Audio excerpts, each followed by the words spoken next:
Interview TV से जगदीश सिंह, जो अतरंगी शब्द आपने उठाया है, ये कमर्शियल फिल्मों के लिए प्रचलित शब्द सा नहीं है, थोड़ा सा साहित्यिक शब्द है। तो मैं ये चाहूंगा कि आप हमारे दर्शकों को पहले तो अतरंगी के शब्द के बारे में थोड़ा सा बताएं कि अतरंगी क्या होता है, एक बात। दूसरी बात ये, आप दिल्ली से हैं, मैं भी दिल्ली से हूँ, आपको हार्दिक शुभकामनाएं आपके प्रोजेक्ट के लिए। मेरा सवाल ये रहेगा कि एजुकेशन से आप इंजीनियर हैं और आज आप एक सफल फिल्म मेकर हैं, तो ये रास्ता कैसे? तो मैं पहले सवाल से शुरू करता हूँ कि अतरंगी क्यों। अतरंगी मैंने अपना प्रोसेस आसान कर लिया जब मैंने ये बोला कि ये इसमें जो किरदार है वो रिंकू निभाएगी, रिंकू का किरदार सारा निभाएगी। तो जो चीज़ें आपको सारा में दिखती हैं जो कि नॉर्मल नहीं है, जो कि बहुत फनी है, ये हल्की सी वियर्ड है, इनमें बहुत सारा प्यार है, इनमें बहुत सारा इनोसेंस है, तो मेरे लिए अतरंगी डिफाइन करना बहुत आसान हो गया जैसे ही आई। तो मैं जैसे इनसे अभी उस दिन बोल रहा था कि कुछ ऐसी चीज़ें हैं जो अतरंगी नहीं करती हो अपनी रियल लाइफ में, तो वो गिनी चुनी हो, बाकी अदरवाइज ये पूरी की पूरी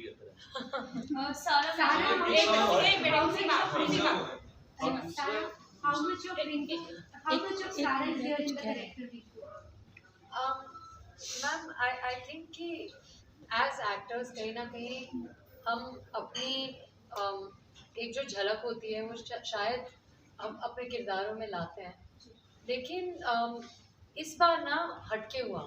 बहुत बार ऐसा लगता है कि मैं थोड़ी सारा को रिंकू में लाऊंगी या थोड़ी सारा मुक्कू में लाऊंगी, लेकिन इस बार शायद आनंद जी की वजह से, शायद हिमांशु सर की रिंकू की वजह से, शायद द फैक्ट कि हमने ये फिल्म लॉकडाउन के बीच में शूट की है और कठिन था 2020, मुझे पता नहीं कारण क्या है, लेकिन मैं ये ज़रूर कहूँगी कि रिंकू के ज़रिए मैंने सारा को बेहतर समझा है। जिस तरह से रिंकू बाहरी रूप से बहुत ही बोल्ड और कॉन्फिडेंट और श्योर और असर्टिव सीन करती हैं, और उतनी ही अंदर से शायद वो डरी भी रहती है, शायद वो इनोसेंट है बहुत ज़्यादा। वो बात मुझ में भी है, ये बात मैं जानती नहीं थी और आनंद जी ने मुझे दिखाया है और अब मैं अनदेखा नहीं करती। अब चाहे वो धनुष सर हो या अक्षय सर हो या मैं हूँ, आनंद जी को फ़र्क नहीं पड़ता, खिलाएंगे तो बहुत। तो हमारा कर्तव्य बनता है कि हम सुबह उठ के जिम जाकर पहुँचे, तो उसमें किसी को दिक्कत नहीं थी। सारी फिल्म की शूटिंग के दौरान ऐसे कोई खास चीज़ जिसमें आपको बहुत ज़्यादा परेशानी हुई हो, उसके बारे में थोड़ा हम जानना चाहेंगे। उससे पहले है शूटिंग के दौरान कोई आपको सीन करते समय कोई परेशानी हुई हो, वो हम जानना चाहिए आपके एक्सपीरियंस। सर परेशानी तो कभी नहीं हुई, क्योंकि इसका मतलब ये नहीं है कि बहुत आसान था या बहुत सरल था। बात ये थी कि आनंद जी ने सच में बस हाथ पकड़ के ही walked me through every emotion of Rinku, और अगर मैं रिंकू की इमोशन को समझ सकती थी या समझने की कोशिश कर रही थी, तो उस वक्त मुझे तो सारा को तो कुछ फील नहीं हो रहा ना, सब रिंकू को फील हो रहा है, तो सब ही अलग था। तो उसमें मैं तुलना नहीं कर सकती कि क्या आसान था क्या मुश्किल, सब सच्चा था उतना पता है। Sara, my question is completely different, which even you are also noticing. Society is completely against about the concept, and most of the people, they don't really accept that female is dating two male at a time. And since a decade, we have seen males, they are dating many females, and that is okay with the society and family as well. So I just want to ask you, since this is, I feel it's a kind of women empowerment you're spreading, and yes, female has a right to choose her husband and she can try anyone. So what do you want to say about it? How do you motivate females today कि yes, हम try कर सकते हैं, there is nothing wrong about it, या it is just a comedy act or just for entertainment है, या there is a hidden message in this movie as well? There's a big message in this movie, which you will understand when hopefully you do watch the movie. One thing I'll tell you, at least for me, this is not a feminist andolan. This is not a protest. I don't think we are trying to take a societal stand. I think it is about everybody, whether it's a girl, whether it's a boy. Rinku happens to be a girl. It's about love, wanting true love, and being honest and innocent. The one thing Anand ji was very clear about is no matter what lines I am saying, including एक बार एक लड़की को दोनों मिल जाएंगे क्या आफत आ जाएगी, there is no insolence in that, there is no entitlement. There is only innocence in the way that she's saying that. And that to me was very interesting. As far as the rest of what you're saying is concerned, I think Anand ji should He's the right help me person out. to give answer. बताइए Anand ji. But the question is a little bit twisted. मैं interview TV से जगदीश सिंह, जो अतरंगी शब्द आपने उठाया है ये कमर्शियल फिल्मों के लिए प्रचलित शब्द सा नहीं है, थोड़ा सा साहित्यिक शब्द है। तो मैं चाहूंगा कि आप हमारे दर्शकों को पहले तो अतरंगी के शब्द के बारे में थोड़ा सा बताएं कि अतरंगी क्या होता है, एक बात। दूसरी बात ये, आप दिल्ली से हैं, मैं भी दिल्ली से हूँ, आपको हार्दिक शुभकामनाएं आपके प्रोजेक्ट के लिए। मेरा सवाल ये रहेगा कि एजुकेशन से आप इंजीनियर हैं और आज आप एक सफल फिल्म मेकर हैं, तो ये रास्ता कैसे?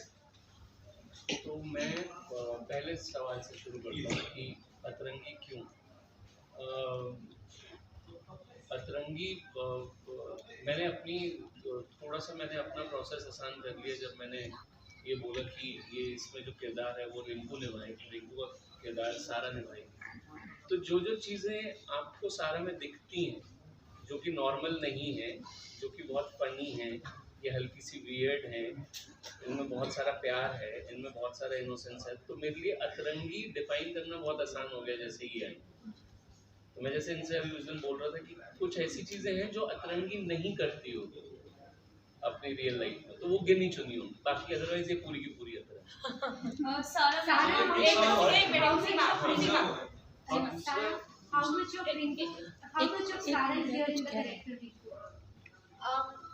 मैम आई थिंक कि एज एक्टर्स कहीं ना कहीं हम अपनी एक जो झलक होती है वो शायद हम अपने किरदारों में लाते हैं, लेकिन इस बार ना हटके हुआ।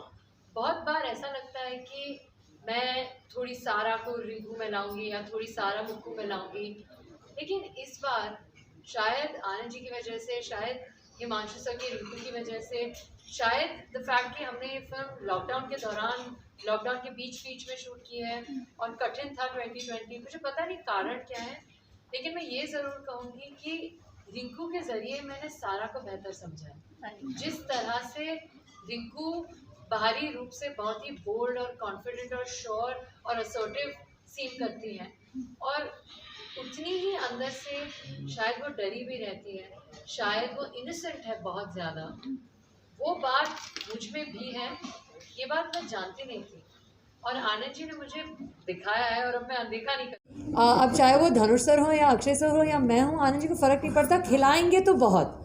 तो हमारा कर्तव्य बनता है कि हम सुबह उठ के जिम जाकर पहुँचे, तो उसमें किसी को दिक्कत नहीं थी। सारी फिल्म की शूटिंग के दौरान ऐसे कोई खास चीज़ जिसमें आपको बहुत ज़्यादा परेशानी हुई हो, उसके बारे में थोड़ा जानना चाहेंगे उससे पहले। हैं?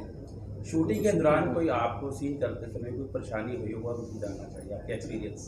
सब परेशानी तो कभी नहीं हुई, क्योंकि इसका मतलब ये नहीं है कि बहुत आसान था या बहुत सरल था। बात ये थी कि आनंद जी ने सच में बस हाथ पकड़ के ही walked me through every emotion of Rinku, और अगर मैं रिंकू की इमोशन को समझ सकती थी या समझने की कोशिश कर रही थी, तो उस वक्त मुझे तो सारा को तो कुछ फील नहीं हो रहा ना, सब रिंकू को फील हो रहा है, तो सब ही अलग था। तो उसमें मैं तुलना नहीं कर सकती कि क्या आसान था क्या मुश्किल, सब सच्चा था, उतना पता है। Sarah, my question is completely different, which even you are also noticing. Society is completely against about the concept, and most of the people, they don't really accept that female is dating two male at a time. And since a decade, we have seen males, they are dating many females, and that is okay with the society and family as well. So I just want to ask you, since this is, I feel it's a kind of women empowerment you're spreading, and yes, female has a right to choose her husband and she can try anyone. So what do you want to say about it? How do you motivate females today कि yes, हम try कर सकते हैं, there is nothing wrong about it, yeah, it is just a comedy act or just for entertainment है, yeah, there is a hidden message in this movie as well. There's a big message in this movie, which you will understand when hopefully you do watch the movie. One thing I'll tell you, at least for me, this is not a feminist andolan. This is not a protest. I don't think we are trying to take a societal stand. I think it is about everybody, whether it's a girl, whether it's a boy. Rinku happens to be a girl. It's about love, wanting true love, and being honest and innocent. the one thing Anand ji was very clear about is no matter what lines I am saying, including एक बार एक लड़की को दोनों मिल जाएंगे क्या आफत आ जाएगी, there is no insolence is that in that, there is no entitlement, there is only innocence in the way that she's saying that, and that to me was very interesting. As far as the rest of what you're saying is concerned, I think Anand ji should He's the right help me person out. to give answer. बताइए Anand ji. But the question is a little bit twisted.